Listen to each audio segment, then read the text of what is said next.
Ahaan was the kind of boy who avoided mirrors, not because he didn't like his face, but because every time he looked at himself, he saw a failure. He was 24, unemployed, rejected in interviews, struggling with confidence and living in a small rented room whose paint was peeling like his broken self-esteem.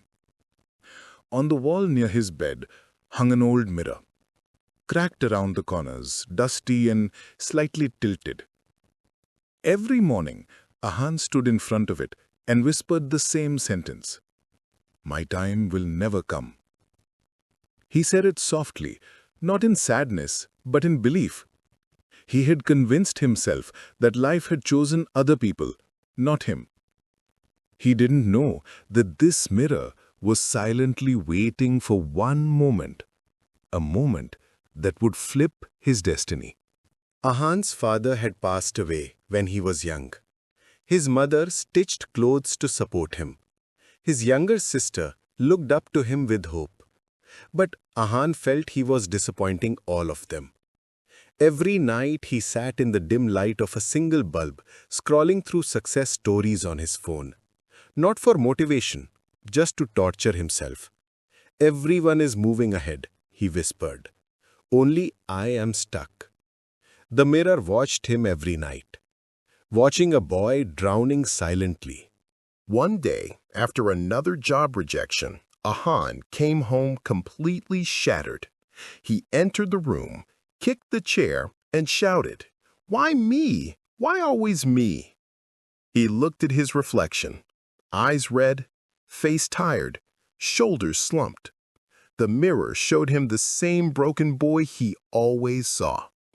Ahaan grabbed the mirror from the wall in frustration. "I'm tired of seeing this loser," he screamed. His fingers slipped. The old hooks came loose, and the mirror crashed onto the floor. Crash! Pieces scattered everywhere. Ahaan froze. His reflection lay in dozens of fragments, each showing a different part of him. A trembling eye, a half smile, a broken forehead, a divided soul. And for the first time, he saw versions of himself he had never noticed. Not one loser, but many pieces, each carrying a different story. As he sat on the floor, staring at the shattered pieces, a strange realization washed over him.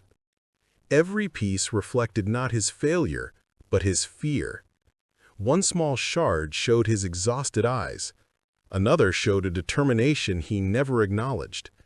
Another showed a brave boy who had survived more than he admitted. "I'm not a failure," he whispered slowly. "I'm just scared of trying." The broken pieces were whispering a truth.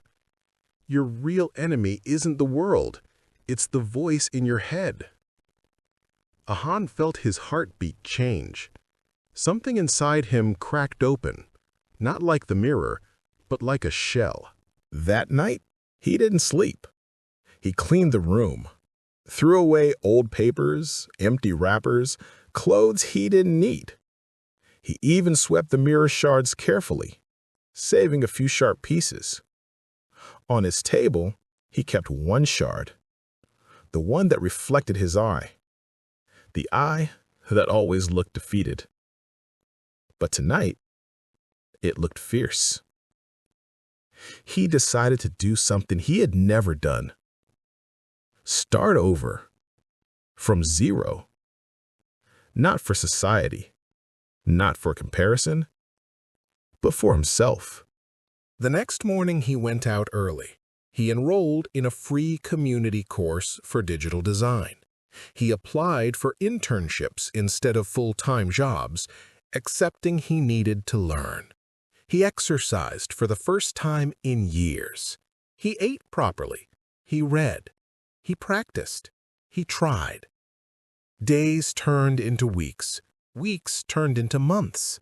His mother noticed the change. His sister saw hope in his eyes again. And Ahaan, he began to like the man in the mirror of shop windows, car doors, even spoons. After months of practice, he created a portfolio and applied for a major company's design internship. He didn't expect much, but he hoped. A little hope. 2 weeks later, he received an email. "Congratulations! You have been selected!" He stared at the screen with trembling hands, not because he succeeded, but because he finally believed he could. One evening, after his first month at the internship, he returned home and opened the drawer where he had kept the mirror shards. He took them out and slowly arranged them on the floor. The reflection was broken, but beautiful. He whispered, "Thank you for breaking." Because if it hadn't broken, he would never have seen the many versions of himself, versions he had ignored, versions that pushed him forward. He picked up the sharp piece that showed his eye. In it, he saw strength, fire, a man who rebuilt himself from scratch. He placed the shard back and said, "I'm not scared anymore." Months later, when he earned his first salary, he bought a new mirror. Not small, not cracked, not cheap. A tall, clean, shining, full-length mirror. He placed it on the same wall, stood in front of it. This time, he didn't whisper, "My time will never come." He smiled and said, "My time has already begun."